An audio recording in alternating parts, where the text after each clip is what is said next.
Assalamualaikum warahmatullahi wabarakatuh. Perkenalkan, saya Guru BK SMA Binaul Umah Kuningan. Kali ini akan berbagi praktik baik tentang layanan BK di dalam implementasi kurikulum Merdeka atau IKM.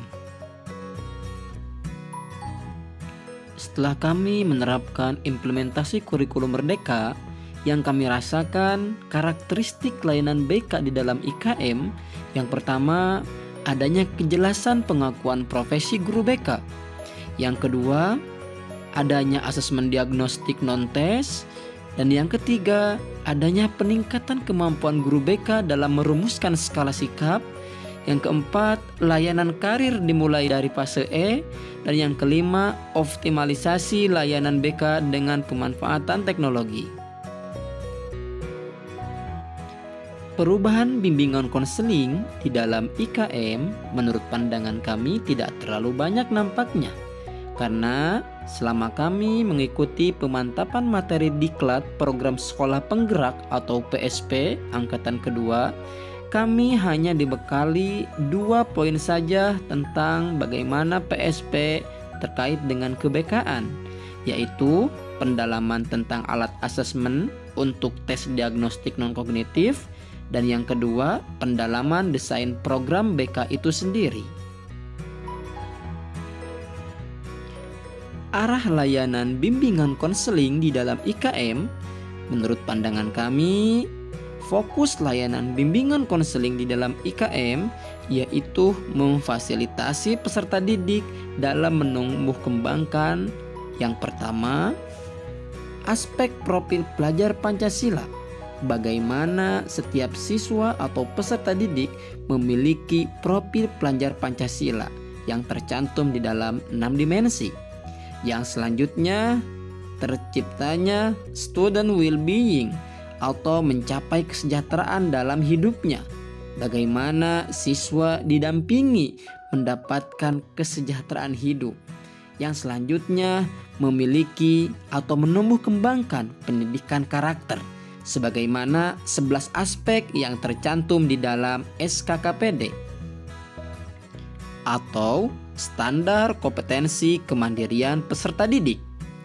Secara sekilas, perubahan arah layanan BK di dalam IKM tidak terlihat signifikan, tetapi yang menjadi brand layanan BK di dalam IKM yaitu adanya tes diagnostik non-kognitif dan peminatan mata pelajaran.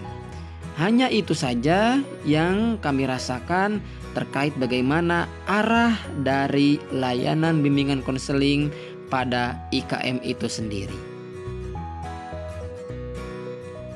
Pelaksanaan kegiatan layanan bimbingan konseling di dalam IKM menurut kami tidak jauh berbeda dengan pelayanan pelaksanaan layanan BK pada kurikulum sebelumnya. Kami pun menerapkan bagaimana kegiatan-kegiatan layanan BK seperti kegiatan bimbingan kelompok, kegiatan konseling kelompok, kegiatan bimbingan klasikal, kegiatan konseling individual, dan juga kegiatan konsultasi dengan orang tua. Selanjutnya, kami melaksanakan kegiatan tes diagnostik. Tujuannya untuk melihat bagaimana setiap peserta didik memiliki gaya belajar dan juga pengalaman belajar ketika di SMP ataupun juga di MTS. Yang selanjutnya, kami pun bekerja sama dengan psikolog untuk melaksanakan kegiatan tes psikologi. Kemudian kami mengadakan kegiatan penyaluran melalui kultum setiap duhur. Selanjutnya, kami juga melakukan kegiatan kontekstual penyaluran Jumat Barokah, di mana setiap peserta didik memberikan sumbangan ataupun juga infak kepada orang-orang yang membutuhkan di luar sana. Dan yang terakhir, kami juga melaksanakan kegiatan kelas besar dengan tema peminatan pemilihan mata pelajaran sesuai dengan kemampuan, keinginan, dan juga bakat minatnya. Sebagaimana dijelaskan di awal tadi bahwa brand dari layanan BK pada IKM ini yaitu terkait dengan tes diagnostik non-kognitif dan juga peminatan pemilihan mata pelajaran. Untuk peminatan pemilihan mata pelajaran, kita harus mahir di dalam pembuatan skala psikologis. Di antaranya, kita pun harus mahir membuat inventori kecerdasan untuk melihat setiap anak memiliki kecerdasan apa saja untuk disalurkan pada pemilihan mata pelajaran.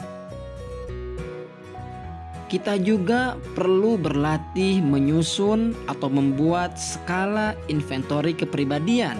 Hal ini juga akan berguna untuk menyalurkan kepribadiannya sesuai dengan mata pelajaran yang akan diambil. Dan juga kita harus bisa melaporkan hasil laporan capaian perkembangan peserta didik, baik kepada peserta didik itu sendiri ataupun juga kepada orang tua. Beberapa dokumen yang dibutuhkan untuk pemilihan peminatan mata pelajaran yaitu adanya formulir pendaftaran pemilihan mata pelajaran, daftar mata pelajaran yang mendukung kecerdasan, dan juga daftar mata pelajaran pendukung sesuai dengan peraturan Menteri Pendidikan. Itulah yang dapat kami sampaikan terkait dengan bagaimana pelayanan BK di dalam kurikulum Merdeka. Dari kami cukupkan sekian. Wassalamualaikum warahmatullahi wabarakatuh.